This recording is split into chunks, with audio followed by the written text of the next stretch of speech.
जो विराजा स्तुति महिमनु नीके ना యేసు రాజా ఆరాధన నీకే. రోమీయులకు రాసిన పత్రిక అపోస్తలుడైన పౌలు గారు రోమీయులకు రాసిన పత్రిక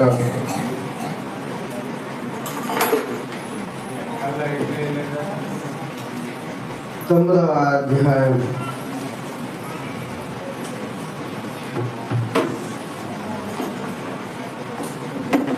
క్షమించండి 6వ అధ్యాయం రోమీయులకు రాసిన పత్రిక 6వ అధ్యాయం 19వ వాక్యముల లేఖన భాగాల నుండి మనం దేవుని వాక్యాన్ని పరిశీలించగలిగే పిల్లరా కొరింథీయులకు రాసిన క్షమించండి రోమీయులకు రాసిన పత్రిక 6:19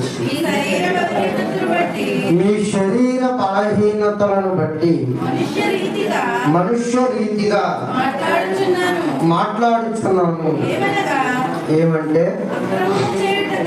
అక్రమము చేయుటకై అపవిత్రతకును అక్రమమునకును మీ అవయవములను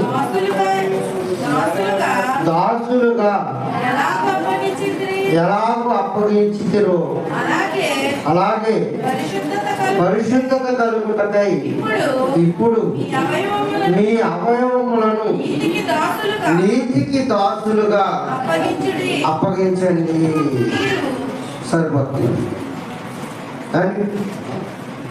పౌలు గారు రోమపట్నానికి రాస్తున్న లెటర్లో పూర్వపు స్థితిలో వారు అక్కడ ఉన్న రోమపట్నస్తులు దేవుని అంగీకరించిన వారు ఎలా ఉన్నారో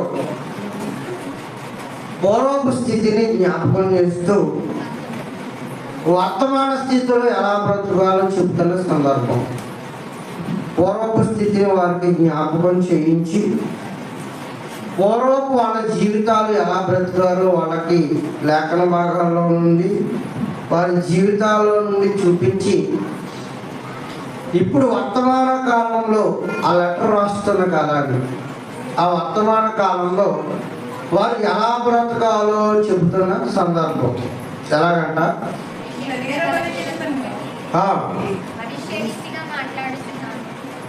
6:19 నుంచి మీ శరీర బలహీనతలను బట్టి మనుష్య రీతిగా నేను మాట్లాడుచున్నాను. ఏమనగా అక్రమము చేయుటకై అపవిత్రతకును అక్రమమునకును మీ అవయవములను దాసులుగా ఎలాగూ అప్పగించితిరో.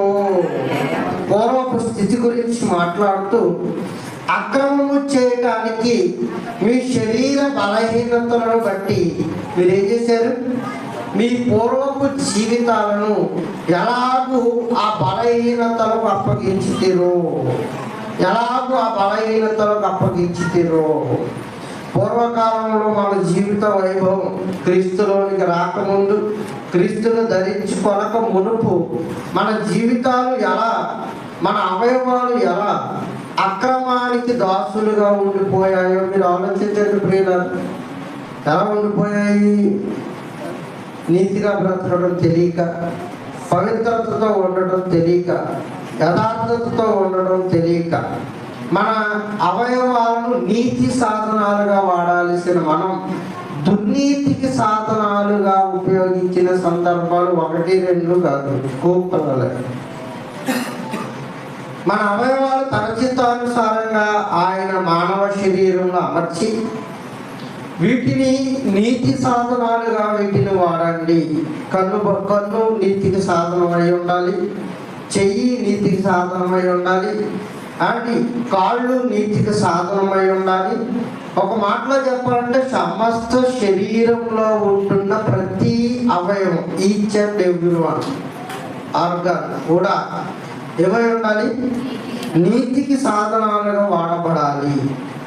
పూర్వమందు మీరు ఇలా నీతికి సాధనాలుగా వాడాల్సిన అవయవాలను పూర్వమందు పూర్వమందు మీరు అక్రమమునకు దాసులుగా వాటిని వాడారు. పూర్వమందు మీరు అక్రమము చేయటానికి దాని అవయవాన్ని దాసుడిగా దాని దగ్గర విడిచిపెట్టేశావు. ఏ చేతితో దేవుణ్ణి మహిమపరచాలో, ఏ కాళ్ళతో ఆయన స్వార్థ కొరకు పరుగులు పెట్టాలో, ఏ నోటితో ఆయన నామాన్ని మహిమపరిచి ఘనకీర్తులు తేవాలో ఆ నోటితో పలకరాని మాటలన్నీ పలకలేదా? పూర్వం క్రీస్తుని అంగీకరించుకుంది పలికేమంటాం లేదంటారు? పలికాం. నోటికి ఏదొస్తే అది మాట్లాడడం, నోరును అదుపులో పెట్టుకోలేని స్థితిలో ఒకప్పుడు మనం ఉన్నాం. కానీ ఇప్పుడు ఈ స్థితి వేరు. అప్పుడు ఆ నాలుక అవయవాన్ని అంటే అక్రమానికి దాసులుగా ఉంచాం. క్రమానికి కాదు, ఏంటది? అక్రమానికి దాసులుగా ఉంచాం. నాలుక ఏది మాట్లాడితే అది మాట్లాడడం, నాలుక ఏది ఎలా తిరిగితే అలా మనం మానవ జీవితాల పట్ల మన హృదయాన్ని వ్యక్తీకరించాం. కనుక ఇది మాట్లాడే మాటలు అన్నీ కాదు. ఎన్నో ఇళ్ళు తగలబెట్టేసి ఉంటుంది అండ్ ఎన్నో కుటుంబాలు నాశనం చేసి ఉంటుంది అండ్ ఎన్నో భయంకరమైన యుద్ధాలకు కారణమై ఉంటుంది. ఎందరో జీవితాలను అంటే అంధకారంలోనికి నెట్టేసే ఆ దౌర్భాగ్యపు స్థితి దేనికి ఉంది? లోపల ఉన్న నాలుగుకి ఉంది.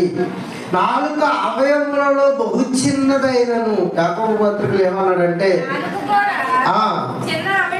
ఒక్కసారి రిఫరెన్స్ చెప్పండి. యాకోబు రాసిన పత్రిక 3వ అధ్యాయం కొత్త నిబంధన 5వ వచనం. యాకోబు గారు రాసిన పత్రిక 3వ అధ్యాయము 5వ వాక్యం చూద్దాం ప్రియులారా. అలాగుననే నాలుక కూడా అమ్మ ఎక్కడంతో దొరికిందో పుస్తకం ప్రకటన గ్రంథానికి ముందు ఉంటుంది, రైట్? 211వ page, right? అలాగుననే నాలుక కూడా చిన్న అవయవమైనను బహుగా అదిరిపడతాడ. అండి ఏంటంట? నాలుక అవయములలో నాలుక బహు చిన్నదైనను అదేం చేస్తుందట? బహుగా అదిరిపడుతుంది. మనకు అర్థమయ్యే భాషలో చెప్పాలంటే అవయవం చిన్నదే అయినా దానికి బాగా టెంపరు ఎక్కువ. కారు చిచ్చి ఎలా చిన్నదో, కారు చిచ్చి చిన్నదే అయినప్పటికీ ఎవడో సిగరెట్ కాల్చుకుని పడేసాడు, ఎవడో చుట్టాంటించుకుని వదిలేసాడు చిన్న అగ్గిపుల్ల. అంటే కారు చిచ్చి చిన్నదైనను విస్తారమైన అడిగిని తగలబెట్టేసినట్టుగా అవయవాల్లో నాలుక చిన్నదైనప్పటికీ కుటుంబాలను ఏం చేస్తుంది? నాశనానికి తీసుకుపోద్ది. అందుకే మాట్లాడటానికి వెగిరి పడకూడదట, వినటానికి ఏం చేయాలట? ఎదలకు రావాలట. అందుకే తక్కువ మాట్లాడాలి. సైకాలజీలో ఒక మాట ఉంటుందండి, ఏంటంటే తక్కువగా మాట్లాడేవాడు ఎక్కువ జ్ఞానంట. ఎందుకంటే చాలా గొడవలకి ఆ నాలుకే కారణం కనుక ఆ నాలుగుని ఎంత అదుపులో పెట్టుకుంటే అంత ఎవరికి? కుటుంబానికి, దేశానికి, గ్రామానికి. చైనా వాడు ఇండియాని ఏమైనా అన్నాడు అనుకోండి, మాట సరిపోద్దండి. ఏమైనా అన్నాడు అనుకోండి అండ్ ఇండియా వాళ్ళు ఊరుకుంటామో మనం ఊరుకోం. పాకిస్తాన్ వాళ్ళు అండ్ మనం ఏమైనా అన్నారు వాళ్ళు ఊరుకుంటామా? ఊరుకోం. నాలుగుతోటే ఏం చేయక్కర్లా, నాలుగుతోటే అనకూడని పదం అని ప్రస్తావించుకోడని పదం, తిట్టుకోలేదని పెద్ద పూర్తి తిట్టాడని నాలుగుతో అండ్ అగ్రిగొండం అయిపోదా? అందుకే నాలుక చిన్న అవయవమైనను బహుగా తిరిగిపడుతుంది. కొన్ని సందర్భాల్లో అంటే నాలుక ద్వారా మాట్లాడే మాటలను సరిగా అర్థం చేసుకోక అండ్ వారిని ఏమి అనకపోయినా వారిని ఏదో అన్నట్టుగా భ్రమలో ఉండి నాలుక మాట్లాడుతున్న ప్రతి మాటకు అది మ్యాక్సిమం గొడవలన్నీ ఎందుకు వస్తాయి? ఈ కుటుంబంలో కానీ, దేశంలో కానీ, సంఘంలో కానీ ఎందుకు గొడవలు వస్తాయి అన్నప్పుడు అవగాహన లోపం లేకపోవడమే. ఈయన వర్షులు కరెక్టే, ఆయన వర్షులు కూడా కరెక్టే. అండ్ ఇద్దరి సత్సంబంధాలు ఎందుకు లేవయ్యా అంటే, ఇదిగో వీడు నన్ను ఏదో అన్నాడని ఈయన, వాడు నన్ను ఏదో అన్నాడని ఆయన. అవగాహన లోపం ఇద్దరిలో ఎవరిది తప్పు కాదు. కూర్చుని మాట్లాడుకుంటే సరిపోయేదానికి అంటే దీన్ని పెద్దది చేసేసి అని పెద్ద కాలు చేసి వచ్చే దాన్ని ఎవడాపగలడు చెప్పండి, ఎవడాపగలడు. అందుకే ఇది కారు చిచ్చుతో ఆగిపోదంట. ప్రకృతి చక్రమునికి ఏం చేస్తుందట, చిచ్చు పెట్టును అన్నాడు చూడండి. అమ్మా, కుటుంబాల దగ్గర నుంచి ఆరంభమైన ఇది అండి దేశాలను, మండలాలను, గ్రామాలను, జిల్లాలను దాటుకుంటూ అని అడవులను, అరణ్యాలను, ప్రపంచాలను తగలబెట్టుకుంటూ యావత్ ప్రకృతి చక్రమునికి పోతాయి. నాలుక ప్రతి చిన్న అవయవమైనను ప్రకృతి చక్రమునికి అది ఏం చేస్తుంది? నిజమేనా అంటారా? ఏది మాట్లాడినా నిజమేనండి బాబు. మనకు ఆలోచన అవగాహన లేక తప్ప అని ఆయన ఏం మాట్లాడినా వేదమే. అంత జ్ఞానం కలిగేవాడు ఆయన. కనుక పూర్వం మన వైభవం ఏంటి అని ఆలోచిస్తే మనం ఇలాంటి గొప్పవైన సాధనాలను దుర్నీతి సాధనాలుగా వాడేసాం. అండ్ బండ మారిపోయిన హృదయాలను బద్దలు కొట్టాలంటే ఏం కావాలి? మాట సరిపోద్దండి. వాక్యం అంటే మాటే కదా. వాక్యం అంటే ఏంటది? మాట. బండ లాంటి హృదయాన్ని అంటే గ్రనైట్ వేస్తే ఈడిపోతాడు, హృదయం బద్దలు ఈడే పోతాడు. ఏదైనా పెద్ద పెద్ద అణుబాంబులు పెట్టామో ఈడే చచ్చిపోతాడు. మరి దాన్ని ఎలా బద్దలు కొట్టాలి? అని అణుబాంబుల కంటే గొప్పదైంది ఒకటి ఉంది, గ్రనైట్ల కంటే గొప్పదైంది ఒకటి ఉంది. ఏంటది? ఆ మాటే జీవము కలిగిన నజరేయుని మాట. కోర్త పగిలిపోవాలంటే హృదయాలని కొడితే ఏమైపోవాలి? హృదయాలు బద్దలైపోవాలి, అంధకారాలు దూరం అయిపోవాలి, కరుడు కట్టిన హృదయాలు ఏమైపోవాలి? మెత్తన చేయబడిపోవాలి. అలాంటి అది విలువ కలిగిన మాట. నక్షత్రములు కలుగు గాక అంటే కలిగి అదే శక్తి. కలుగు గాక మాట అండి. సూర్యుడు కలుగు గాక మనం చేయగలమా? అందులో హైడ్రోజన్ వాయువులు ఉండాలి, హీలియం వాయువులు ఉండాలి. హైడ్రోజన్ వాయువులు, హీలియం వాయువులతో అని ఏం చేయాలి? చర్య చేయాలి, రియాక్షన్ ఇవ్వాలి. రియాక్షన్ ఇస్తే కానీ ఎండరాదు మనకి. ఈ ప్రొసీజర్ అంతా ఎవడెట్టాడు? మాట అంత శక్తి ఆయన మాటకి. అందుకే నా మాట అగ్ని వంటిది అన్నాడు. అగ్ని అనగానే మీరు వెలిగించి చుట్ట నిప్పు కాదు. మీరు గ్యాస్ వెలిగించి కట్టేసిన తర్వాత ఆరిపోయి ఆ అగ్ని కూడా కాదు. ప్రపంచాలను తగలబెట్టేసే నాలుక అగ్ని అయితే ప్రపంచాలను కాపాడుకోవడానికి అదే నాలుకతో దిగిన బహోన్నతమైన వ్యక్తి ద లార్డ్ జీసస్ క్రైస్ట్. మార్చాడు. కడుగట్టిన హృదయాలు మారాయి, బండ మారిపోయిన హృదయాలు మారాయి. అది భయంకరమైన క్రూరులు మారారు. ఒకప్పుడు సువార్తపురం అంటే పెద్ద దొంగల పెట్టిన పేరు, ఇప్పుడు అది సువార్తపురం అయిపోయింది. కారణం జీవము కలిగిన నజరేయుని మాట. ఒకప్పుడు వీడికి కోపం అంటే అబ్బో తారాస్థాయికి వెళ్ళిపోయాడండి, జుబ్బాలు ఎత్తిపోయాడండి. ఇప్పుడు ఏమైపోయాడు? ఆ కోపం ఏమైపోయిందో మాకు తెలీదు. చూసారా? ఆ మాటకంత పౌరంగా ఉంది. అందుకే త్రాగుబోతులు మారుతున్నారు, వ్యభిచారులు మారుతున్నారు, దొంగలు మారుతున్నారు, దగాకోరులు మారుతున్నారు, నియంత్రణలు మారుతున్నారు. భయంకరమైన ఉద్రేకం కలిగి ఆవేశాలు కలిగిన వారు ఈరోజు మారిపోతున్నారంటే కారణం ఏంటో తెలుసా? దేవుడు తన జీవ గ్రంథంలో వ్రాయించిన దేవుని మాటలే. అది ప్రకృతి చక్రానికి చిచ్చు పెడితే అదే మాటతో అనేక హృదయాలు బండ మారిపోయిన హృదయాలను బద్దలు కొట్టి దేవునికి దగ్గర చేసే ఒక మంచి అవయవం కూడా ఇది. అది నెగిటివ్, ఇది పాజిటివ్. కానీ ఒక మంచి అవయవం. దీన్ని ఎలా వాడుకుంటే అలా మన పరిస్థితులు ఉంటాయి. దీన్ని ఎలా మనం ఎంత తక్కువగా, ఎంత భద్రంగా వాడుకుంటే అంతగా మనం ఎదరికి వెళ్ళిపోతాం. కనుక నాలుగుని చాలా జాగ్రత్తగా వాడుకోవాలి. ఒకప్పుడు మనకి ఈ విషయం తెలీదు. పూర్వం అప్పుడు అక్రమమునకు నీ అవయవాలను ఏం చేసాం? సాధనాలుగా వాడాం. అక్రమాలకు సాధనాలుగా వాడాం. అదే మాట్లాడుతున్నాడు రోమపత్రికలో.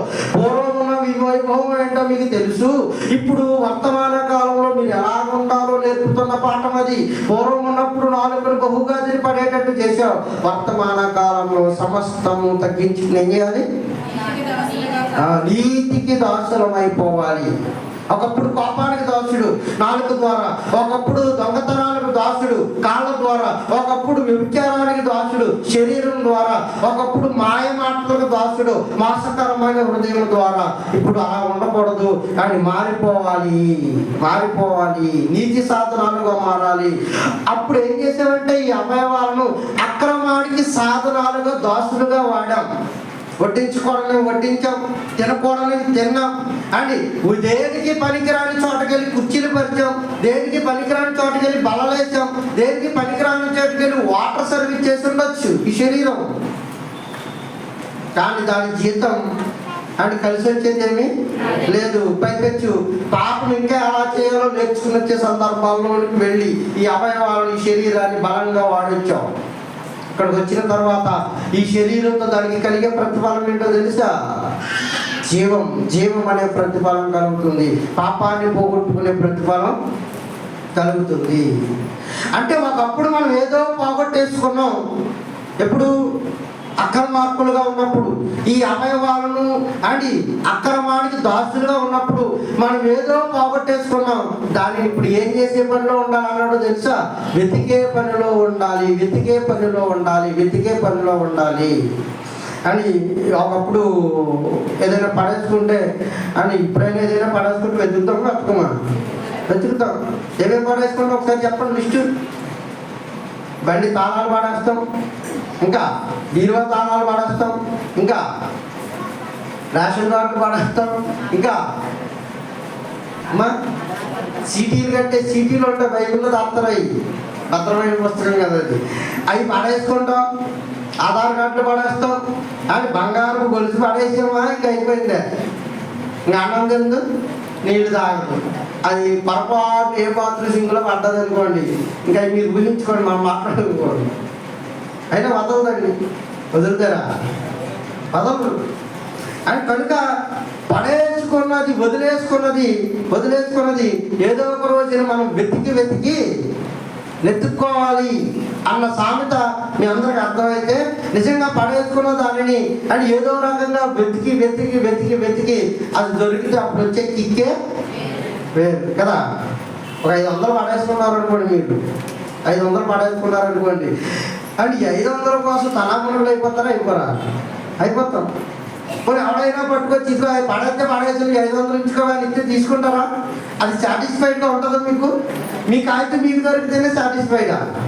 మన కాగితం మనకే దొరికితే ఆనందం వేరు. అండ్ అప్పటి వరకు తెగలెత్తికేస్తాం. బీరువాల్లోను బట్టలు టొక్కు పెట్లు ఇప్పుడు లేవులండి, అప్పుడు బొట్టల్లోను అని మూలల సందుల్లోను వాటర్ వెళ్ళే బెజ్జాల్లోను పొల్లెట్టుకు వెళ్తూ ఉంటాం. సరే ఎక్కడ ఆగిపోయిందని, ఎక్కడ పడిపోయిందని అది దొరికిన తర్వాత ఉంటుంది చూడండి, భలే ఉంటుందండి. ఆ మధ్య భలే ఉంటుంది. ఇది 1000 రూపాయలు ఇచ్చినా మనకి సాటిస్ఫాక్షన్గా ఉండదు. నాకే కావాలి అని మనం ఎలాగనుకుంటాము అండి. పోగొట్టుకున్న దాన్ని మనం ఏదో పోగొట్టేసుకున్నాం, దాన్ని మీరు ఏం చేయండి? వెతికి సంపాదించుకోండి అంటున్నాడు. ఎవరు? పౌలు గారు. మీరు ఏదో పోగొట్టేసుకున్నారు, దాన్ని మీరు ఏం చేయాలి? వెతికి దాన్ని సంపాదించుకోండి అని. ఇదివరకు తాళపు చెవులు ఇంటికి తాళాలు కొంటే అని ఎన్ని తాళాలు ఇస్తాడు? 1 2 ఇస్తాడు. ఒకటేమో అమ్మ దగ్గర, ఒకటేమో అబ్బాయి మొల్లో కదా. మొల్లో ఎందుకు కట్టేవారు? వీడు ఎక్కడ దొల్లొచ్చేసినా అది ఓడదు అని. వీడు ఏ పంటలో దొల్లొచ్చినా, ఎక్కడ కొట్టుకుని వచ్చినా, ఎక్కడ ఆడుకుని వచ్చినా ఆ మొలకల బలంగా గట్టిగా పడి ఉంటుంది తప్ప వీడు ఎక్కడ తిరిగేసినా ఓడదు. పడేస్తే అమ్మాయినా పడికెళ్ళిన తర్వాత పడేయాలేమో, కానీ పడేసిన తర్వాత ఇంకో తాళం ఉంది ఎవరి దగ్గర? బొట్టోడి దగ్గర. ఈ తాళం ఎందుకు అలా కట్టిందంటే అప్పుడు అర్థమవుతుంది మనకి. మీరు ఎక్కడ దొల్లేసినా ఓడుకోకుండా ఉండాలంటే వీడు మొలక ఏం చేయాలి? కట్టేయాలి అని కట్టేసారు. కట్టేసిన తర్వాత ఇది పడేసుకున్నాం అనుకోండి, అది కీ ఉంది పర్వాలా. అందుకే అది యేసుక్రీస్తు కూడా ఒక చక్కటి ఉపమానాన్ని చెబుతూ మీరు పడేసుకున్న దానిని వెతికి ఏం చేయాలి? సంపాదించుకోండి. అందుకే మనం ఇప్పటి వరకు ఏం పడేసుకున్నామో తెలియాలి, దాన్ని ఎలా వెతుక్కోవాలో కూడా తెలియాలి. చూద్దామండి ఆ సందర్భం. లూకా సువార్త 15వ అధ్యాయం లూకా గారు రాసిన సువార్త 15వ అధ్యాయం 9వ వచనం. అది దొరికినప్పుడు లూకా సువార్త 15వ అధ్యాయం 9వ వచనం. అది దొరికినప్పుడు ఇంకా కొంచెం పైన చూద్దామండి. ఏ స్త్రీకైనను ఏ స్త్రీకైనను 10 వెండి నాణెములు ఉండగా 10 వెండి నాణెములు ఉండగా వాటిలో ఒక నాణెము పోగొట్టుకుంటే వాటిలో ఒక నాణెము పోగొట్టుకుంటే ఆమె దీపం వెలిగించి ఆమె దీపం వెలిగించి ఇల్లు ఊడ్చి ఇల్లు ఊడ్చి అది దొరుకు వరకు జాగ్రత్తగా వెతకదా అది దొరికినప్పుడు తన చెలికత్తెలను పొరుగు వారిని పిలిచి నాతో కూడా సంతోషించుడి, నేను పోగొట్టుకొనిన నాణెము దొరికినదని వారితో చెప్పును కదా, వారితో చెప్పును కదా అని. ఏమైందట, ఒక స్త్రీకి 10 వెండి నాణెములు ఉండగా వాటిలో ఒక నాణెము పోగొట్టుకుంటే ఒక నాణెము పడేసుకున్న ఈ స్త్రీ ఏం చేస్తుంది? దీపం వెలిగించి ఇల్లు పూడ్చి అది దొరికే వరకు వెతుకులాట. అంటే పోగొట్టుకున్నది ఏం చేయాలి? వెతుక్కుని ఏం చేయాలి? సంపాదించుకోవాలి. ఎన్ని నాణ్యాలట? 10 నాణ్యాలు ఉన్నాయట. ఒక్క నాణ్యం పడేసుకుందట. ఒక నాణ్యం గురించి వెతుక్కోవాలా? 9 ఉన్నాయి కదా, దాచుకోవచ్చుగా. ఎన్ని ఉన్నాయి ఈవిడ దగ్గర? ఆల్రెడీ 10లో ఒకటి పోయింది. ఇంకెన్ని ఉన్నాయి? 9 ఉన్నాయి. 9 నాణ్యాలు సరిపోవు ఈవిడికి? సరిపోవా? మరి ఆ ఒకటి కూడా దొరికేయాలా? అందుకే ఆ ఒక్క నాణ్యం గురించి ఏం చేసిందట? వెతుకులాట ఆరంభించిందట. దీపం వెలిగించి ఇల్లు ఊడ్చి అని ఇలా నెతికిన తర్వాత దొరికేసాక అని ఆవిడ పంచుకుంటున్న ఆనందం చుట్టుపక్కల వాళ్ళతోటి, పక్కింటి వాళ్ళతోటి, ఇంట్లో వాళ్ళతోటి అని కలకల ఆడిపోదా. ఏదైనా పోగొట్టుకున్న తర్వాత మనకు దొరికితే మొఖం కదా, లైట్లు వెలిగేమో మొఖంలో. అప్పటి వరకు మొఖం ఎలా ఉంటుంది? మన చిన్నభాస్కరరావు గారు ముక్కు పడక పాడేసుకుంది. ఏంటది? ముక్కు పడక ఎక్కడ దొరికింది అనుకుంటారు? బాత్రూంలో. ఈలాగా ఇల్లంతా ఊడ్చేసి అవన్నీ చక్క చేసి ఇవన్నీ లాగేసి అవన్నీ పేస్ట్ చేసి అని ఇవన్నీ మడత పెట్టేసి నెతికినా ఎక్కడ దొరకలేదు. ఆ తర్వాత అది అక్కడ ఇంట్లో నెతికితే దొరికింది. ఆ ముక్కు పడక వదిలేసి ఇంకో ముక్కు పడక కొనుక్కోలేమా? కానీ అదే కావాలి మనకి. ఏంటో వారు తెలీదు. చూసారా, 10 వెండి నాణాలు ఉన్నాయి అని 10 వెండి నాణాల్లో ఒకటి పడిపోయింది. ఆ పడిపోయిన వెండి నాణ్యమే కావాలి ఈవిడికి. ఉన్న వెండి నాణాల గురించి ఈవిడికి అక్కర్లేదు. అందుకే చీపురు పట్టింది, దీపం వెలిగించింది, ఊడ్చి మొత్తం మీద ఎక్కడ పడేసిందో మహాతల్లి నెత్తికి పట్టింది, దొరికేసింది. దొరికిన తర్వాత దాని విషయమై ఆనందపడిపోతుంది. అంటే పడేసుకున్నది దొరికితే చాలా ఆనందం. మీకు అర్థమైంది కదా ఈ సందర్భం. అంటే ఇప్పుడు మనం ఏం పడేసుకున్నామో తెలియదు. ఆవిడ 10 వెండి నాణాలు పడేసుకుంది. ఇప్పుడు మీరు పడేసుకున్న చెవుల గురించి, మనం పడేసుకున్న మంగళసూత్రాల గురించి, మనం వదిలేసుకున్న పట్టీల గురించి, మన కాళ్ళ నుండి జారిపోయిన మెట్ల గురించి కదా వాక్యం. నువ్వు ఏం పడేసుకున్నావు, ఏం పడేసుకుంటే దాన్ని వెతుక్కోవాలో, అసలు వెతుక్కుంటావా లేదా, ఏది పడేసుకున్నావు అసలు నీకు తెలుసా తెలీదా అన్న దాన్ని మనం తెలిస్తే దాన్ని ఎలా వెతకాలో మనకి అర్థమైపోద్ది. అందుకే ఏం పడేసుకున్నావు ఒకసారి చూద్దాం. ప్రియులారా, ఆదికాండం 3వ అధ్యాయం. ఇక్కడ చేయబట్టి మళ్ళీ వద్దాం. ఆదికాండం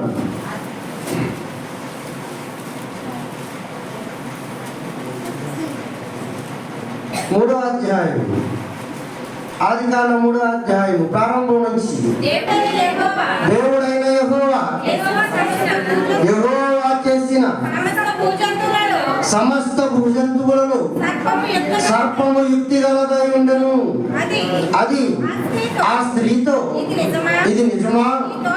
ఈ తోట చెట్లలో దేని ఫలమునైనను మీరు తినకూడదని దేవుడు చెప్పారా అని అడిగెను. ఎవరట ఈవిడ? దేవుడైన యెహోవా చేసిన సమస్త భూజంతువుల్లో సర్పం ఎలాంటిదట? యుక్తి కలిగినది. యుక్తి అంటే ఏంటమ్మా? తెలివి, కుయుక్త. ఆపోజిట్ వాడు అడిగాను నేను. ఏదో పరీక్ష ఎగ్జామ్ రాసినట్టు కుయుక్త అంట. ఏంటది? యుక్తి అంటే ఏంటి? తెలివి, వివేకం, జ్ఞానం. ఎవరు? సర్పానికి తెలివి ఉందట, వివేకం ఉందట, జ్ఞానం ఉందట. దేవుడైన యెహోవా ఏం చెప్పాడంటే, ఇదిగో మీరు వృక్ష ఫలములు అన్నీ తినొచ్చు, కానీ ఆ తోట మధ్యలో ఉన్న వృక్ష ఫలాన్ని మాత్రం మీరు ఏం చేయొద్దు, తినవద్దు. తింటే నాకేదో అవుతుందని కాదు సుమా, తినిన దినమున మీరు నిశ్చయముగా చస్తారని చెప్పాడు. చస్తారని చెప్పిన తర్వాత కూడా తినేస్తే చచ్చిపోతాము. ఇంతే కదా, సింపుల్. చస్తారని చెప్పిన తర్వాత కూడా తింటే అంటే ఎన్నో సర్పాల మీద అంటే ఇది తాగితే ఏమైపోతారు, చనిపోతారు. దూరంగా ఉంచండి, కెమికల్ కాంపోజిషన్లో ఎక్కువగా ఉన్నాయి కంటే తాగితే చచ్చిపోతారు అని చెప్పిన తర్వాత కూడా ఆ సత్తము సాము తాగి చూద్దామని తాగితే కంపెనీ కూడా దానికి బాధ్యుడు కాడు. ఎందుకంటే క్యాషింగ్ చెప్పాడు, జాగ్రత్త చెప్పాడు. చెప్పిన తర్వాత కూడా మనం తాగితే మందు పొరపాటు. సిగరెట్లు తయారు చేస్తున్నారు, పొగ తాగుట ఆరోగ్యానికి హానికరం. మద్యపానం సేవించడం ఆరోగ్యానికి హానికరం. వాడు ఎవడో ఉన్న హైదరాబాద్ బ్యాండ్ తాగి హాస్పిటల్కి వచ్చారంట, రాత్రి కొందని చెప్పండి. ఏంటది హైదరాబాద్ బ్రాండ్ అంట. నేను హైదరాబాద్ మందు తాగాడంటే అక్కడ తయారైన ఏ బ్రాండ్ ఏదన్నా తాగాడేమనుకున్నాడు, కాదు. దాని పేరే హైదరాబాద్ అంట. ఆ బ్రాండ్ తాగినట్ట వారం రోజుల నుంచి ఏమీ తింటలేదంట, మొత్తం పట్టేసిందట. అండ్ ఆయన బళ్ళకి కట్టేసి గొట్టలు దోపేసి ఎవరైనా అండ్ ఆయన కట్టించడానికి నానా తలమునకలు అయిపోతున్నారట. ఏ బ్రాండ్ ఇది? హైదరాబాద్. మనకు అవసరం లేదు, దాంతో మనకు పని లేదు. అయినా గుర్తుంచుకుంటారు. ఎప్పుడన్నా మన భర్తలు అప్పుడప్పుడు ఫంక్షన్లకి ఇల్లుకి తెచ్చుకుంటూ ఉంటారు. హైదరాబాద్ అంటే ఇదేదో కొత్త సరికేమో అనుకుంటారేమో అండి, మీకు తెలియలేదు ఆడవాళ్ళకి. సరే ఆ మందు తెచ్చుకుని ఇంట్లో పెట్టుకున్నాడట. తాగి తాగి తాగి అన్నం మానేసాడట. మందు బాగా పవర్ ఎక్కువైపోయింది. ఈయన బ్రతికించడం డాక్టర్ల వల్ల కావట్లా. కనుక అని దేవుడు ఏది తినొద్దన్నాడో అది తినటం శ్రేయస్కరం. దేవుడు ఏది మానేయమన్నాడో అది ఖచ్చితంగా మానేయడం చాలా మంచిది. అని ఇక్కడ దేవుడైన యెహోవా చేసిన సమస్త భూజంతువులలో సర్పము యుక్తి గలదై ఉండెను. అది స్త్రీతో ఇలా అంటుందట, ఇది నిజమా అని అడిగిందంట. ఏంటి నిజం? తోట చెట్ల మధ్యలో ఉన్న వృక్ష ఫలములను దేనైనను ఆయన తినొద్దన్నాడా అని అడిగిందంట. దీనికి తెలీదు అని అడిగితే, అవునవునవును నువ్వు భలే చెప్పావు, నీకెలా తెలిసి విషయం, నీకెలా తెలిసి విషయం? మా దేవుడు మమ్మల్ని తోటలో పెట్టినప్పుడు తోట మధ్యలో ఉన్న వృక్ష ఫలాన్ని తినొద్దన్నాడు. ఎవరు వెళ్ళారు? సర్పం వెళ్ళింది. అంటే సర్పానికి మెదడు ఎంత ఉంటుంది? ఎంత మనకెంత ఉంటుంది? మరి అవ్వమ్మకి ఎంత ఉంటుంది మెదడు? దగ్గర కేజీకి దగ్గరలో ఉంటుంది. 700 గ్రాములు 750 గ్రాములు అంటే 700 గ్రాములు 750 గ్రాములు మెదడున్న అమ్మ దగ్గరికి ఎవరు వెళ్ళారట? పాము వెళ్ళిందట. పాము వెళ్ళి మాట్లాడుతుంది. దీనికైనా బుద్ధి ఉండాలి కదా అవ్వమ్మకి కదా. కానీ ఇదేదో పెద్ద జ్ఞానాన్ని బోధిస్తున్నట్టు, ఇదేదో పెద్ద అంటే తాంత్రిక విద్యలు దీనికి చెబుతున్నట్టు ఏం చేసిందంటే, కరెక్ట్గానే చెప్పారు, మీరు ఎవరో నాకు తెలియదు కానీ మా దేవుడు అలాగే చెప్పాడు. అప్పుడు మన ఇంటికి కూడా వస్తాడు. వచ్చా అన్నాడు, ఏదో అన్నాడులేండి మనకు అనవసరం అని అన్నాడు. నీకు నరకాలు ఎక్కువ ఉందరా బాబా అన్నాడు. ఇప్పుడే చూసావు, ఇంకా ముందు ఇంకా ఉంటుందని చెప్పిన ఆయనకి. ఇప్పుడు నీకు కొంచెమే కనపడుతుందేమో, ముందు ఇంకా ఎక్కువ నరకాలు ఉంటుంది, మళ్ళీ వచ్చినప్పుడు చెప్తే కదా అన్నాడు. సరే పది తీసుకుని వెళ్ళిపోయి మాట్లాడలేదు అని చూసారా. సర్పం ఎలాంటిదట? యుక్తి కలిగినది అంట. యుక్తి కలిగినది, వివేకం కలిగినది. ఇది ఎల్లు మాట్లాడుతూ దానికైనా బుద్ధి ఉండాలి కదా. అప్పుడప్పుడు చిలక జ్యోతిష్యం దగ్గరికి వెళ్తాం మనం. వచ్చారమ్మా శ్రీవారు తీయమ్మ ఏదో అంటది. కానీ మీరు చిలక జోష్యం చెప్పించుకోండి, మీకు చాలాసార్లు చెప్పని మాట. ఈ చిలక జోష్యం చెప్పించుకున్నప్పుడు అంటే ఒక కార్డు తీస్తుంది, జ్యోతిష్యం కూడా చదువుతుంది, కార్డు తీస్తుంది, జ్యోతిష్యం కూడా చదువుతుంది. ఇది ఆపమన్నప్పుడు ఆపుతుంది, అందుకోడు అంత చదువుతుంటా. దానికి ట్రైనింగ్ అది. మళ్ళీ పాట చేస్తుంది కానీ జ్యోతిష్యంగా వస్తుంది. ఇంకొక పాట చేసి సరిపోతుంది, వెళ్ళిపోమన్నాడు, ఇంకొకటి వచ్చి వెళ్ళిపోతుంది. వేళతో ట్రైనింగ్ ఉంటుంది దానికి. అప్పుడు అది తీసి ఈడు మొదలెడతాడు. ఏంటి 750 గ్రాములు మెదడున్న ఈడు అంటే దానికి మెదడు ఎంత ఉంటుంది? చిలక్కి నిమ్మకాయ వద్ద దాన్ని కోస్తే సగం, అందులో గింజలు ఉంటాయే, ఈ గింజలు మనం 2 భాగాలు చేస్తే అంత మెదడు ఉంటుంది. దానికి ఎంత మెదడు, ఈ మెదడు ఉన్నది 750 గ్రాముల మెదడు. నీకు అది జ్యోతిష్యం చెప్పింది, అది మాయ కాదు, ఇది మాయ కదా. అని ఆ జ్యోతిష్యానికి ఇదివరకు ఎగబడిపోయేవారు. ఇప్పుడు అందరికీ అర్థమైపోయింది, ఏదో ట్రైనింగ్ ఇచ్చేస్తారు. మీరు 9 దారం తీయమంటే 5 దారం తీస్తుంది. అప్పుడైతే శ్రీదేవిని తీసింది. అంతకుముందు ఆవిడ పెద్ద ఆవిడ ఉంది, అంటే సావిత్రి అని ఆవిడ తీసేది. కాలక్రమేణా ఈ హీరోయిన్లు మారుతారు. డౌట్ వచ్చింది జనానికి, అదేంటి అప్పుడేమో సావిత్రిని తీసింది, ఇప్పుడేమో 9 దారం తీస్తుందని డౌట్ వచ్చి మానేసారు అన్నమాట చాలా మంది. రైట్. అంటే ఇందులో సర్పం ఎలాంటిదట? యుక్తి కలిగినది. ఎందుకు చెప్తున్నట్టే దానికి ఉన్న మెథడ్ ఏంటి, దానికి ఉన్న ఆలోచన ఏంటి, దానికి ఉన్న జ్ఞానం ఏంటి. మనోళ్ళు సర్పం గురించి అబ్బో సర్ప కథలు తెగరాసేసారు మనోళ్ళు. ఇక్కడ సర్పానికి ఏమున్నా, చెవులు ఉంటాయా? ఉంటాయా ఉండవా? సరిగ్గా అమ్మా, పాముకి చెవులు ఉంటాయా? ఇంకా తెలియదు మనగా, తెలుసా? ఏదో చెబుతుంది, నేనంటే చెబుతాను, నాకు తెలిసింది. ఉంటాయా ఉండవా? పాములకు చెవులు ఉంటాయా? ఉంటాయా ఉండవా? ఉంటాయా ఉండవా?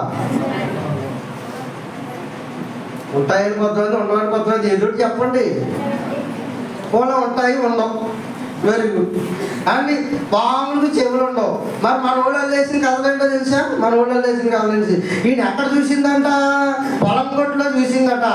పొలం కొట్టులో చూసి అండి ఏ సత్యనారాయణ అనేసరికి బైకిలో బస్సులు పట్టేసిందట. ఏంటి పామే? అరే రవి అడిగి ఆకేసేసరికి బస్సులు బస్సులు బస్సులు పట్టేసిందండి. మంచాలను చుట్టేసి కూర్చుందండి. ఇటు వచ్చి ఇడికన్నా ముందు వచ్చేస్తుందంట. అది ఇది తెలుసో తెలీదు. అక్కడ చూసిన బాగుండి పగబట్టంట, వీటికన్నా ముందు వచ్చేద్దంట. మీకు తెలియని విషయం ఏంటంటే దానికి ఉన్న బదులు ఎంత చిన్నది, దాని జీతం ఎట్లంత మరింత చిన్నది. నిన్ను చూసిన అరక్షణం మర్చిపోద్దండి. సర్వసాధారణంగా పాములు మనుషులకు ఎదురుపడితే చంపేస్తారని తెలుసు కనుక సర్వసాధారణంగా ఎదురుపడవు. ఎప్పుడు ఎదురుపడతాయి చెప్పమంటారా? అమావాస్యకి కొంచెం దగ్గరలో ఉన్నప్పుడు దీనికి పొర కమ్ముతుంది పైన. ఏంటది? కుబుసం అంటాం కదా. ఈ కుబుసం ఇది పండుతున్నప్పుడు దీనికి కళ్ళు సరిగ్గా ఆనకో పైపైకి పాకుండా వచ్చేస్తున్నప్పుడు అదిగో ఎదురొచ్చేసింది కరెక్ట్గా వచ్చింది, ఆరక్షణంలో తప్పుకున్నాను అనుకుంటాం. అని సర్వసాధారణంగా కాటు వేసి విషం వదలడానికి ఒప్పుకో ఉంటాడు పాములు. ఎందుకంటే మళ్ళీ దీన్ని తయారు చేయాలంటే దీనిలో ఉన్న చాలా ఎనర్జీ వేస్ట్ చేసుకోవాలట. అందుకే భయపడతాయి. కానీ సర్వసాధారణంగా బాగా ఇబ్బంది అనుకుంటే, దాని మీదకి దాడి ఏదో జరుగుతుంది అనుకుంటే తప్ప కాటయ్యు. అని ఈ పామంట పొలాన్ని చూసిందంట అప్పారావుని. ఇలాగా అక్కడ ఉన్నాడు ఇంకా కంత దగ్గర. ఇలాగ ఇది ఇంటికి వచ్చేసి రెడీగా ఉందంట. అక్కడ మంచాలను చుట్టేసింది. రాగానే అవలోగులు కేకేస్తారు కదా, కేకే కానీ పేరు కూడా తెలుసు దానికి. అక్కడ చెప్పావేంటి పావుకి? అక్కడ పేరు చెప్పొచ్చావా? అక్కడ నేను చూసినప్పుడు నేను పేరు ఇది గుర్తుంచుకో, ఇంటికి వెళ్ళిందమ్మా వాడు కాస్త బయలు వేసుకో అని చెప్పొచ్చావా? చెప్పు రాలేదు. అయినా అది ఇంటికి వచ్చేసి సరిగ్గా తలకాడో సరిగ్గా కాళ్ళకో మచ్చాలకో చుట్టేసుకుని మన పేరుగానే రెడీగా ఉంటున్నాను. బుస్ బుస్ బుస్ బుస్ అని దానికి ఉన్న మెదడికి అంత జ్ఞాపక శక్తి లేదండి. నిజంగా మర్చిపోతాయి, ఎక్కడ మర్చిపోతాయి. అంత గుర్తుపెట్టుకొని ఆ సామర్థ్యం వాటికి లేవు. మరి ఇవి ఎక్కడే ఉంటారు? ఇక్కడ ఎక్కడ ఉంటాయి కదా మన చుట్టుపక్కల. అవి ఏవో వచ్చి ఏమంటారు చుట్టూనే ఉంటాయి. పేరు కాదు, విన్నప్పుడు లేకడం. శబ్దాన్ని గ్రహించే దానికి సెన్సార్స్ ఉంటాయి. చెవులు లేవు పాములకి. కానీ ఏ సత్యనారాయణ నీ మాటలు తగ్గి దానికి ఏం లేదు, చెవులు లేవు. దానికి సెన్సార్ గ్రాహకాలు ఉంటాయి. మనం నడుస్తున్న శబ్ద శరీరానికో లేకపోతే 4 ఆరుగురు సెన్సార్ దాంతో వాసన వస్తుంది. నేను డిస్కవరీలో చూసాను. అదొక కైండ్ ఇన్ఫర్మేషన్. ఆ సెన్సార్ను బట్టి అండ్ మనం ప్రతి అడుగుకి అది సెన్సార్ 4 ఎందుకు అంతమాట ఆడిస్తుంది అంటే బయటికి ఆ సెన్సార్తో గ్రాహకాలను గ్రహిస్తుంది. ఈ శబ్దం మన దాని శరీరానికి తగులుతుంది అంటే ఏదో విపత్తు వస్తుందని దానికి అర్థం అవుతుంది. అండ్ అప్పుడు లేచి పడగెప్పిద్ది. అంతేగా నిన్ను చూసి కాదు. కనుక మీరు పాములు చేస్తూ ఉంటాయి చదువుకోండి. అంటే ఇది ఏంటంట పగబట్టేది కాదు, యుక్తి కలిగింది. పగ మనుషులు పడతారు, పాములు పట్టవు. పాములు ఏం పట్టవు? పగపట్టవు. మనుషులైతే పడతారు. దానికి ఎక్కడ ఉంటుంది? తలలో ఉంటుంది విషయం. మనిషికి అయితే నిలువెల్లా విషయమే. తేలికేమో తోకలో ఉంటుంది అండ్ దానికేమో తలలో ఉందట. మానవుడి విషయానికి వచ్చి చెప్తే మనిషికి నిలువెల్లా విషయమేరా బాబు. కనుక ఒక్కొక్కటి కొన్ను పడితే అది భస్మం అయిపోతుంది అంటూ ఉంటారు. కారణం వాడికి నిలువెల్లా విషయం. సర్పం యుక్తి కలిగినదై, వివేకం కలిగినదై ఏం చేసిందట? తోట చెట్లలో ఉన్న వృక్షఫలంలో దేవుడు తినవద్దని చెప్పినా అని అడిగాను. అందుకు స్త్రీ, తోట చెట్ల ఫలములను మేము తినవచ్చును, అయితే తోట మధ్యనున్న చెట్టు ఫలములను కూర్చి దేవుడు మీరు చావకుండానట్లు వాటిని తినకూడదని, వాటిని ముట్టకూడదని చెప్పినని సర్పముతో నేను. అందుకు సర్పము, మీరు చావనే చావరు, యాలయంగా మీరు వాటిని తినమన మీ కన్నులు తెరవబడినని, మీరు మంచి చెడ్డలు ఎరిగిన వారై దేవదూతల వలె ఉందురని దేవునికి తెలియనని స్త్రీతో చెప్పగా. మరి పాములు చెవులు అంటున్నారు. ఇక్కడ మాట్లాడుకున్న మాటలు ఎలాగ అర్థమైంది అంటారా? పాములో ఇంకొకడు ఉన్నాడు, వాడితో మాట్లాడుతుంది తప్ప, అది పాముతో కాదు. పామును ఆవహించిన వాడు ఇంకొకడు ఉన్నాడు. ఎవడు వాడు? రైట్, మీకు అవగాహన ఉందిగా. మళ్ళా కొంచెం లేకండి. పాము ఏంటంటారు, మరి అమ్మ మాట్లాడితే ఎలా వినపడుతుందని అడగండి. ఎందుకు అడగద్దంటే ఆ లోపల ఒకడు ఉన్నాడు, ఆడితో మాట్లాడుతుంది. అప్పుడు ఏమన్నాడట? మీరు వాటిని తినమని మీ కన్నులు తెరవబడినని 5వ వచనం. మీరు మంచి చట్టం ఎరిగిన వారే దేవతల వలె ఉందిరని దేవునికి తెలుసు కనుక మీకు దెబ్బ చేసాడు దేవుడు. కనుక మీరు తింటే మీకు అన్నీ తెలిసిపోతాయి, మీరు దేవతల వలె ఉందిరని చెప్పిందంట. అన్న అరక్షణం లేట్ చేయకుండా అవమ్మ తినేసింది. వాటిని తినమన నిశ్చయముగా మీరు చేస్తారు. ఏదో పోగొట్టేసుకుంటున్నారు చూడండి ప్రారంభపు తల్లిదండ్రులు. వాటిని తినమన మీరు నిశ్చయముగా చేస్తారు. ఏటా పోగొట్టేసుకుంటుందో తెలుసా? అని దేవునితో సత్సంబంధాలు తెగిపోతున్నాయి. దేవుడున్న లోకాన్ని నుంచి బయటకు గెట్టివేయబడటానికి సిద్ధమైపోతున్నాడు. దేవుడున్న ఆ మహాలోకానికి, ఇదిగో ఇక్కడ ఉన్న భూమి మీద ఉన్న ఆది తల్లిదండ్రులైన ఆదాము అవ్వలు అండి ఆ రాజ్యాన్ని, దేవుడున్న ఆ రాజ్యాన్ని పోగొట్టేసుకుంటున్నట్టుగా మనకి అర్థమైపోతుంది. కిందకి వెళితే అదామా ఎక్కడ ఉన్నావు నాయన అని పిలుస్తున్నాడు. తలపట్ట వెళ్ళి ఆదామా ఎక్కడ ఉన్నావు నాయన అని ఆదాముని పిలుస్తుంటే, నీ స్వరము విన్నప్పుడు నేను దిగంబరినని నాకు తెలిసినది. అప్పటి వరకు సిగ్గు తెలియక, అప్పటి వరకు ఫీలింగ్స్ లేక, అండ్ అప్పటి వరకు దైవ జ్ఞానంలో ఉన్న ఆయన ఒక్కసారిగా సిగ్గేంటో తెలిసి వచ్చింది. నీ మాట వినగానే నేను దిగంబరినై, ఇదిగో నీకు చూపించుకోలేక నేను చెట్టు వెనకాల దాక్కున్నాను. అప్పుడు వెంటనే దేవుడు ఏమన్నాడు తెలుసు ప్రియులారా? అందుకైనా నీవు దిగంబరి అని అప్పటి వరకు తెలియదు ఆదాముకి. నీవు దిగంబరి అని నీకు తెలిపిన వాడెవడు? నీవు తినవద్దని నేను నీకు ఆజ్ఞాపించిన వృక్ష ఫలములు తినేసావా? నేను ఏదైతే తినొద్దు అన్నాడో వృక్ష ఫలాన్ని దాన్ని తినేసావా అని అడిగాడట. అని తినేసాడు కదండి. భార్య ఇస్తే తినేసాడు. తినేసిన తర్వాత దేవునితో సత్సంబంధాలు ఏమయ్యాయి? తెగిపోయాయి.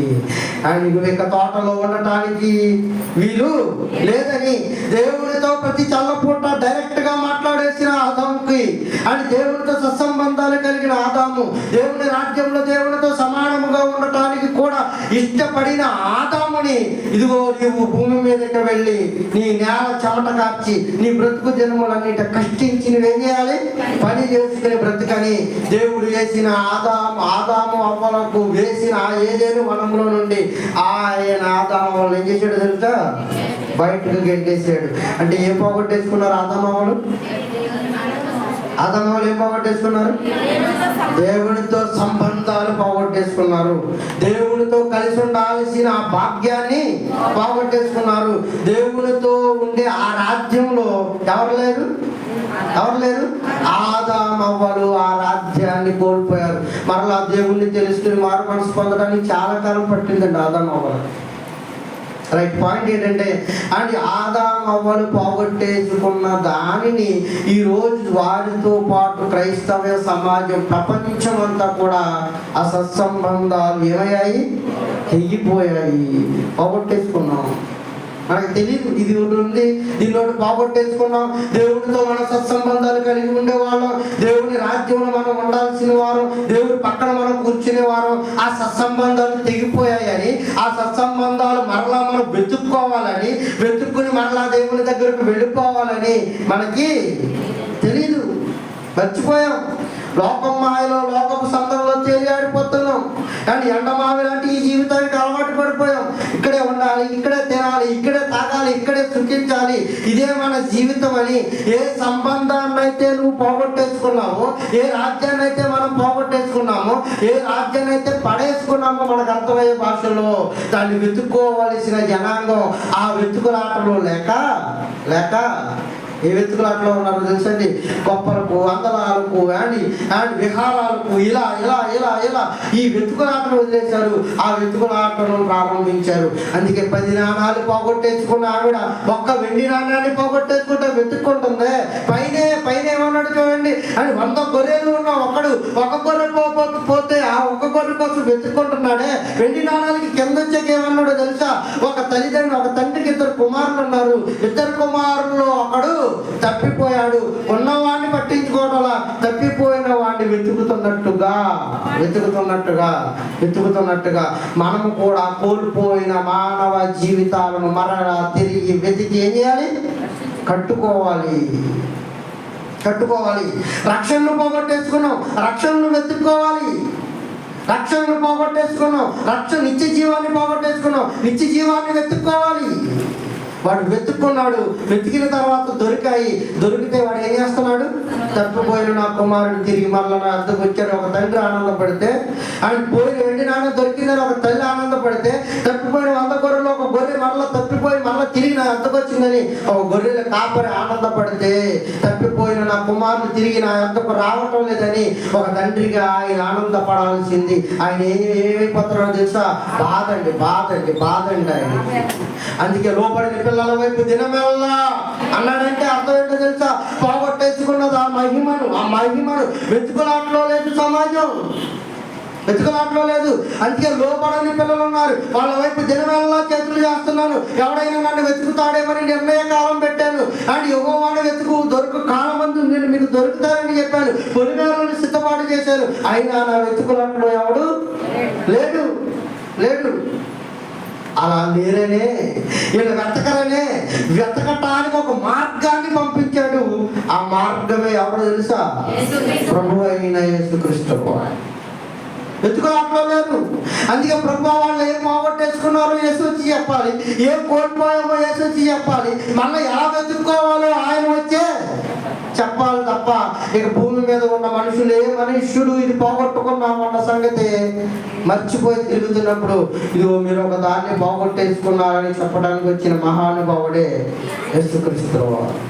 అందుకే మీరు పోగొట్టుకున్న దాన్ని మీరు మరలా వెతకండి అని ఎలాంటి మంచి మాట చెబుతున్నాడు యోహాను సువార్త 3వ అధ్యాయం 3వ వచనం. యోహాను సువార్త 3వ అధ్యాయం 3వ వచనం. అందుకు యేసు అతనితో ఒకడు కొత్తగా జన్మించితేనే గాని అతడు దేవుని రాజ్యమును చూడలేడని మీతో నిశ్చయముగా చెప్పుచున్నానని. ఒకడు కొత్తగా జన్మించితేనే గాని ఏదైతే కోల్పోయామో, ఏదైతే పడేసుకున్నామో, ఏదైతే మనము దొరకక వెతుకులాట్లో ఉన్నామో దాని గురించి ప్రపంచ మానవాళికి చెబుతూ, ఇదిగో ఒకడు కొత్తగా జన్మించితేనే గాని అతడు దేవుని రాజ్యములోనికి చూడలేడని మీతో నిశ్చయముగా చెప్పుచున్నాను నేను. ఒకడు ఏం చేయాలట? కొత్త జన్మ ఆరంభించాలి. అంటే మనం ఏదో పడేసుకున్నాం. ఏంటా పడేసుకున్నదంటే అని పాత జన్మను మనము పడేసుకున్నాం. అందుకే మీరు కొత్త జన్మలోనికి రావాలి. ఒక మొక్కకు ఆకులు రాలిపోయినట్టు, ఒక మొక్కకు కాయలు రాలిపోయినట్టు, ఒక మొక్కకు వేడి ఎండిపోతున్నట్టు, ఒక మొక్కకు కొమ్మ ఎండిపోతున్నట్టు, ఇది పాత జీవితం అంతా రాలిపోయి ఎండిపోయి వేరుతానని దశలో మానవ జీవితాన్ని మనం కోల్పోతే ఆ జీవితాన్ని మనం పడేసుకుంటే, ఆ జీవితంలో ఉన్న అవయవాలు దుర్నీతి సాధనాలుగా వాడేస్తే, ఆ జీవితంలో ఉన్న అవయవాలను అక్రమాలకు దాసులుగా మనం వదిలేస్తే ఇదిగో మీరు ఆ జన్మను విడిచిపెట్టి ఇదిగో మరలా అక్కడ ఏం చేయాలట, కొత్తగా జన్మించితేనే గాని నా పరలోక రాజ్యానికి వెతుకులాట. చూడలేడు. మరలా ఆదామవులు ఏదైతే కోల్పోయే రాజ్యాన్ని అయితే కోల్పోయారో ఆ రాజ్యంలోనికి మరలా వెళ్ళాలంటే మనం ఏం చేయాలి? కొత్తగా జన్మించాలి. అదే ఏంటది? బాప్టైజ్ అన్నాడు, బాప్టిజం. కొత్తగా జన్మించాలి అంటే ఎన్ని జన్మలు ఉన్నాయి మానవుడికి? భౌతికంగా ఒక జన్మ, ఆత్మీయంగా మరొక జన్మ. 2 జన్మలు ఎందుకు ఇచ్చాడో తెలుసా?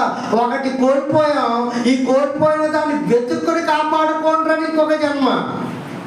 ఒకటి కోల్పోయాం, ఈ కోల్పోయిన దాన్ని వెతికి ఆ దేవుని రాజ్యాన్ని సంపాదించుకోండి అని ఒక జన్మ. కోల్పోయాడు కదా, ఇంక నెతకొద్దులే అని వదిలేట్లా. ఆ కోల్పోయినది దొరికితే ఎంత ఆనందం ఉంటుందో, ఆ కోల్పోయిన ఆ వస్తువు దొరికినప్పుడు మనం పంచుకునే ఆనందం ఎలా ఉంటుందో ఆయనకి తెలుసు. కనుక కోల్పోయిన త్యాగం అయిపోయిన ఒక జన్మ అని మాడిపోయిన ఒక జన్మకి మరొక నూతన జన్మనిచ్చి ఇదిగో ఆ జన్మను పారేసుకున్నారు, ఈ జన్మ వెతుక్కోండి అని. వెతుకులాటలో ఉండండి అని. అప్పుడప్పుడు కారు కొన్నప్పుడు, బైక్ కొన్నప్పుడు ఆయన ఎన్ని తాళాలు ఇస్తాడు? 1 2 2 ఇస్తాడు. ఇంటికి తాళం కప్పుకున్నప్పుడు ఎన్ని ఇస్తాడు? 2 ఇస్తాడు. 2 కూడా పట్టుకు తిరుగుతామా మనం ఆడికన్నా మేధావులం కనుక ఒక దానికి తాడో, రింగో, లేకపోతే చైనో వేసుకుని ఇంకొకటి ఎక్కడ దాస్తాం? ఇంట్లో ఎక్కడ చాకులోనో బీరువాలోనో దాన్ని జాగ్రత్తగా భద్రం చేస్తాం. ఇది పోగొట్టుకుంటే అది ఇంకొకరికి ఉండాలి. అందుకే ఈ జీవితాన్ని పోగొట్టేసుకున్నాం. ఇక నువ్వు అయిపోయావు, అబ్బాయిని పరలోకం రావడానికి కుదరదనేది తెగతింపులు లేవు. 2వ కీ ఇచ్చాడు, అదే నూతన జన్మ. ఇది పడేసుకున్నాం, నీకు తెలియదు పడేసుకున్నావని. అని పడేసుకున్నావని తెలియజేసి దాన్ని ఎలా సంపాదించుకోవాలో చెబుతున్నాడు. అదే ఒకడు కొత్తగా జన్మించితేనే గాని నా పరలోక రాజ్యానికి వాడు వారసుడు కానేరడు. అంటే ఏది వెతుక్కోవాలో మీకు అర్థమైపోతుందా? అంటే ఏది వెతుక్కోవాలి అమ్మా? పడేసిన తామా మరి ఏంటి? దేవుని రాజ్యం, దేవునితో సత్సంబంధాలు, రక్షణను వదిలేసుకున్నాం. ఆ రక్షణను మనం వెతికేం చేయాలి? సంపాదించుకోవాలి. ఇదే జన్మ, నూతన జన్మ. ఆ జన్మలో అవయవాలను పడేసుకున్నావు, దుర్నీతి సాధనాలుగా వాడావు. ఇదిగో ఈ జన్మలో అవయవాలను నీతి సాధనాలుగా మలచుకొని వాడాలి. అప్పుడు దేవుడికి దగ్గర అవుతాం. గెంటేసిన దేవుడే మీరు నా పరలోక రాజ్యాన్ని స్వతంత్రించుకోండి అన్నాడు. నా తండ్రి చేత ఆశీర్వదింపబడిన వారులారా పరలోక రాజ్యము మీదే. నూతన జన్మలో ఎలా బ్రతకాలో చెప్తాడు 5వ అధ్యాయం మత్తయి సువార్తలో. 5వ అధ్యాయం మత్తయి సువార్తలో నూతన జన్మలో ఎలా బ్రతుకుతున్నాడు చెప్తున్నట్టు కొండ మీద ప్రసంగం అంటుందని. ఆయన జనసమూహములను చూచి కొండ ఎక్కి కూర్చుండగా ఆయన శిష్యులు ఆయన వద్దకు వచ్చి అప్పుడు ఆయన నోరు తెరిచి ఇలాగ బోధింపసాగాను, ఆత్మవశ్యమై దీనులైన వారు ధన్యులు, పరలోక రాజ్యాన్ని మీకు ఇస్తారు. నూతన జన్మలో పరలోక రాజ్యానికి ఎంత దగ్గర చేయడానికి వచ్చాడు చూడండి. ఆయన పరలోకమందు తండ్రి ఉన్నాడు, అందుకే మీరు పరలోకమందున్న మా తండ్రి అని మీరు ఏం చేయండి? ప్రార్థన చేయండి. ఆ పరలోకమందున్న తండ్రి దగ్గరికి వెళ్ళాలి అని అంటే ఇదిగో మీరు కొన్ని పాటించండి. ఆత్మ విషయంలో దీనత్వం కలిగి ఉండండి. ఇది నూతన జన్మ. పూర్వపు జన్మలో ఆత్మ విషయంలో దీనత్వం ఉంటుందా? ఒకడు మనం కొడితే వాడు ఏం చేయాలి? ఇంకొక 10 గుద్దులైనా కొట్టాలి. మరి క్రీస్తులోకి వచ్చిన తర్వాత నూతన జన్మ. కుడి చెంప మీద కుట్టువానికి ఎడమ చెంప కూడా చెప్పండి అని. దుఃఖపడే వారు ధన్యులు, వారు వాదాక్షపడతారు. సాత్వికులుగా ఉండాలి, నీతి కొరకు ఆకలి తప్పులు కలిగి ఉండాలి, కనికరము కలిగి ఉండాలి, హృదయ శుద్ధి కలిగి ఉండాలి, సమాధానం పరచబడే వారమై ఉండాలి, నీతి నిమిత్తం హింసింపబడే వారమై ఉండాలి. ఇన్ని క్వాలిటీస్ ఉంటే మనం దేవుని రాజ్యానికి పోగొట్టేసుకున్న ఆ లోకాన్ని మనం ఏం చేస్తున్నాం? సంపాదించుకుంటున్నాం. అలా ఉంటే ఆయన దేవుడు మనకిచ్చిన సత్సంబంధం, మనం కోల్పోయిన సత్సంబంధాలు, మనం పడేసుకున్న ఆ నాణ్యాన్ని మనం వెతుక్కునే వారుగా ఉంటారు. అందుకే అలా ఉండాలని ఆయన ప్రస్తావిస్తూ 3వ అధ్యాయము ప్రకటన గ్రంథంలో అని ఇంకా ఎలా ఉండాలో చెప్తున్నట్టు చూడండి ప్రియులారా. ప్రకటన గ్రంథం 3వ అధ్యాయం 11వ వచనం. నేను త్వరగా వచ్చుచున్నాను. ప్రకటన గ్రంథం 3వ అధ్యాయము 11వ వచనం. నేను త్వరగా వచ్చుచున్నాను, ఎవడును నీ కిరీటము సంహరింపకుండునట్లు నీకు కలిగిన దానిని గట్టిగా పట్టుకో. పడేసుకుంటావు, గట్టిగా పట్టుకో, చేజారిపోద్ది. అంటే నీకు కలిగిన దానిని ఏం చేయమంటున్నాడు? నీకు ఇవ్వబడిన కిరీటం ఎవరునో అపహరింపకుండునట్లు నీకు కలిగిన దాన్ని గట్టిగా పట్టుకో, గట్టిగా పట్టుకో, గట్టిగా పట్టుకో. గట్టిగా పట్టుకోకపోతే చేజారిపోద్ది. అందుకు ఇవ్వబడిన దాన్ని పడేసుకుని మరలా వెతుక్కునే వారిగా ఉండాలని, ఆయన అక్కడతో అంతరించుకుపోకూడదని నూతన జన్మనిచ్చి ఇచ్చినప్పుడు ఇచ్చిన తర్వాత దానికి జాగ్రత్తలు చెబుతున్నాడు. ఎలా బ్రతకాలో చెప్పి దానికి జాగ్రత్తలు. ఏంటో జాగ్రత్తలు? నీకు ఇచ్చిన దాన్ని గట్టిగా పట్టుకో. ఇది వరకు బస్సు ప్రయాణాలు ఉండేవి, ఆర్టీసీ బస్సులో. ఇది ఒక ఆటోలు ఉండేవి కాదు కదండి. ఆర్టీసీ బస్సు వెళ్ళినప్పుడు కండక్టర్ గారు ఏమనేవాడు? అమ్మ గట్టిగా పట్టుకోండి, గట్టిగా పట్టుకోండి, గట్టిగా పట్టుకోండి. ఏమన్నా కండక్టర్ ఉన్నా బస్సు పైన ఒక స్టాంప్ ఇస్తాడు బారుగా, గట్టిగా పట్టుకోండి అమ్మ, గట్టిగా పట్టుకోండి, గట్టిగా పట్టుకోండి, గట్టిగా పట్టుకోండి. జారి పడిపోతారు. పిల్లలు ఉంటే గట్టిగా పట్టుకోండి. డోర్ దగ్గర ఆలోచించకండి, కిందకి వెళ్ళిపోతారు. పిల్లలు వేసుకుంటా డోర్ దగ్గర నుంచి లోపలికి వచ్చేయండి అని జాగ్రత్తలు చెప్పేవాడు. అలా దేవుడు ఇచ్చిన కిరీటాన్ని మనం ఏం చేయాలి? ఎక్కడైనా జారవిడి చేస్తామేమో అని ఎవడో కూడా వస్తాడు, ఇలా కాదు అలాగపోయాను వెళ్ళిపోతాం. ఎవడో కూడా వస్తాడు, ఇక్కడ కాదు సినిమా కాదు, ఏం పర్లేదు దేవుడు చూడొద్దన్నాడా, తినొద్దన్నాడా, ఎంజాయ్ చేయొద్దన్నాడని అక్కడికి వెళ్ళిపోతాం. ఈ కిరీటాన్ని గట్టిగా పట్టుకోరబ్బా, ఎవరు పడతారు కూడా వెళ్ళిపోకన్నాడు. ఎందుకంటే చేజాప్ చేసుకుంటామని గట్టిగా పట్టుకోను. జయించు వారిని నా దేవుని ఆలయంలో ఒక స్తంభముగా చేసేదను. అలా జయించి గట్టిగా పట్టుకుని జయించే వాళ్ళు ఉంటారే, అలా జయించే వాళ్ళని నా దేవుని ఆలయంలో ఎలా చేస్తాను? ఒక స్తంభముగా చేస్తాను అని ఇదివరకే భోజనాలు వడ్డించేటప్పుడు అండి. ఇప్పుడు బాగా మాంసానికి ఎక్కువ అలవాటు పడిపోయారు కనుక జనం. అండి ప్రతి ఫంక్షన్లో ఏమేయాలి? ముక్క ఎత్తేది జనం ఎక్కువ ఉంటారు. ఫంక్షన్ బాగా జరిగినట్టు అంటే కూరగాయలు ఎత్తిన ఆడడం కనపడతారు. అక్కడ గలగల పోతుంది, మందు లేని బార్ షాప్ లాగా గలగల పోతుంది. టైం అవ్వాలి అని కరెక్ట్గా ముక్క వేసే టైంకి. అని ఈ మధ్య జనం ఎక్కువ మాంసం కూడా ఎక్కువ తినేస్తున్నారు కనుక వడ్డించేవాడికి జాగ్రత్త చెబుతారు. గట్టిగా పట్టుకునే ఎడక నుంచి ఎడగేస్తూ ఉంటాడు. అక్కడ చూసుకుని సరిపెట్టుకొచ్చాయి. ఎందుకంటే వీడు ఎక్కువ దుర్పేస్తున్నాడు గట్టిగా పట్టుకుని. కానీ ఏం చేయమంటాడు? సరిపెట్టుకొచ్చి వెనకాల నుంచి పేక. తినేవాడికి తినాలో వదిలేయాలో అర్థం కాదు. కాబట్టి మొక్కమాడుకున్నవాడు అయితే వీడు కేకేస్తున్నాడు కాదు, నాకు వచ్చినప్పుడే కేకేసాడు కూర అయితే గొడవ పెట్టేసి కూడా వాళ్ళందరికీ బాగానే వేసుకొచ్చాడండి. ఇది నా దగ్గరకు వచ్చేసాడు, నీ కూర అయిపోయిందేమో అందులో, కానీ ముక్కలు అయిపోయాయేమో, తోడు రావడానికి వెళ్ళాడేమో అని వెనకాల కూడా జాగ్రత్త చెబుతారే, జాగ్రత్త చూసారే, అప్పారావు చూసుకోరే అని 100 సార్లు చెప్పాలి. ఎందుకంటే కూర ఈ మధ్యలో ఓటేస్తాడేమో. కానీ జాగ్రత్త. అలా జయించేవాడిని అంటే ఏం చేస్తారట? నా సన్నిధానంలో కుర్చీలు ఉన్నాయి కదండి, మరి కుర్చీలుగా చేస్తారనొచ్చు కదా. సౌండ్ బాక్స్లు ఉన్నాయా? సౌండ్ బాక్స్గా చేస్తారనొచ్చుగా. ఈ స్టాండ్ ఉందా? ఈ స్టాండ్ లాగా చేస్తారనొచ్చుగా. యాంప్లిఫైర్ ఉందా? యాంప్లిఫైర్గా చేస్తారనొచ్చుగా. మరి స్తంభంగా అన్నాడేంటి?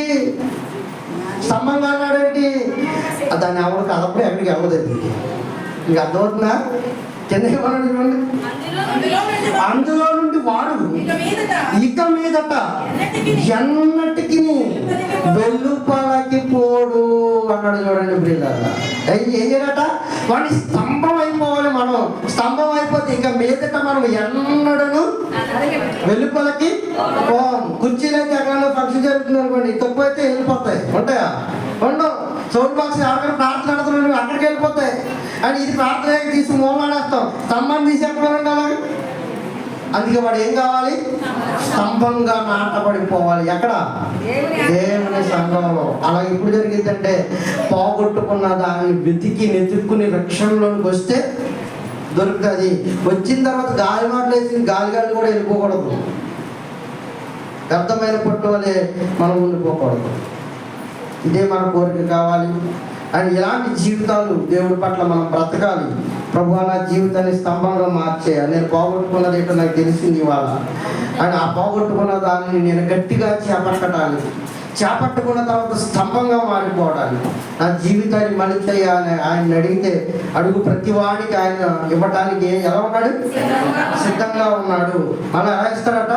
ధారాళముగా ఆయన మనకి ఇస్తాడు. అలాంటి కోరిక కలిగి అందరూ ఉండాలని ఉంటారని ఆశిస్తూ దేవుడు వెనుకల్లో ఈ మాటలు ఆశీర్వదించి దీవించును గాక. ఇదే నా కోరిక నవజీవన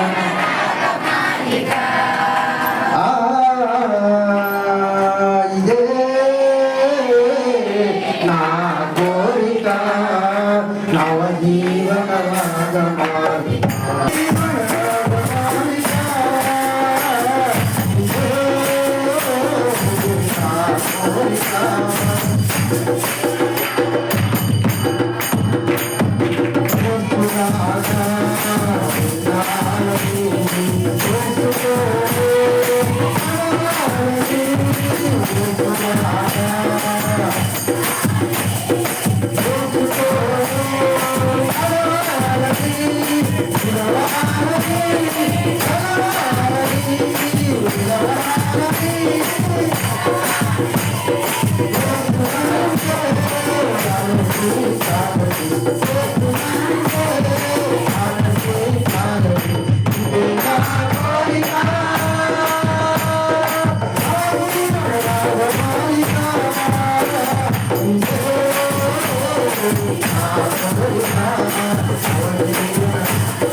మహోన్నతుడా, మహాగరుడా, సర్వ సృష్టికర్త, అనేకులముగా మేము నీ పరలోకాన్ని స్వతంత్రించుకోవాలి. ఏది పోగొట్టుకున్నాము నీ బిడ్డలుగా ఇవరైనా నీ కుమారుని భూమి మీదకి పంపించి మాకు తెలియజేసి నూతన జన్మలోకి మళ్ళా మేము రావాలని వచ్చిన జన్మ ద్వారా మేము స్థిరపరచబడాలని, ఇదిగో నీ సంఘంలో స్తంభముగా నిలబడాలని ఇదిగో నేను ఈ బిడ్డలకు వివరించాను. పెట్టబడిన వాక్యాన్ని దృష్టిలో తెచ్చుకుపోనీయదు ప్రభు. ఈ బిడ్డల్లో బలభరితమైన ఇదిగోనైనా మాటలుగా వీటిని పుట్టాను. మీరు వచ్చే కాలానికి ఇదిగోనైనా బలమైన ద్రాక్షాజాల వలె ఫలభరితమైన జీవితాలు బిడ్డలు ఇచ్చివ్వడానికి ఇక్కడ చూపించండి తండ్రి. బిడ్డల కోరిక ఎంతో ఓపిక కలిగి ఈ మాటలు విన్నారు. ఏ బిడ్డకు అవసరతలు అక్రతలు ఉన్నాయో ప్రతి సమస్య ప్రతి అక్రత అడగకుండా సమస్తము ఎరిగిన వాడు కనుక ప్రతి బిడ్డ కుటుంబ సమస్యల నుంచి విడుదల కలిగించండి. ప్రతి బిడ్డ యొక్క కోరికను సిద్ధపరిచేయండి. ప్రతి బిడ్డ ఆలోచన యావత్తును సఫలపరచమని సమస్త బిడ్డలైన వారందరినీ మమ్మల్ని మీ చేతులకు అప్పగించుకుంటూ ఇదిగోనైనా మరణారం దాకా వల్ల నీ సన్నిధానంలోనికి రాని బిడ్డలు ప్రభావిత లోకంలోనికి వెళుతున్నారు. పడిపోనియద్దు ఇదిగోనైనా నిలవబెట్టి కాపాడి రక్షించి మరలా వారానికి మరిన్ని మహాజ్ఞాన సంగతులను ఆలోచించడానికి నీ కృపమాయలను చూపించమని కొడుకున్న బిడ్డలను యాజకత్వం చేస్తున్న మా కుటుంబాన్ని నీ చేతులకు అప్పగించుకుంటూ అప్పటి వరకు నీ దయలోని అపారమైన ప్రేమలో కాచి కాపాడమని ప్రతి ప్రార్థన వారి నామములో అడిగి వేడుకొని ప్రార్థిస్తున్నాడు మా పరమ తండ్రి. ఆమేన్ ఆమేన్ ఆమేన్. అందరికీ వందనాలు.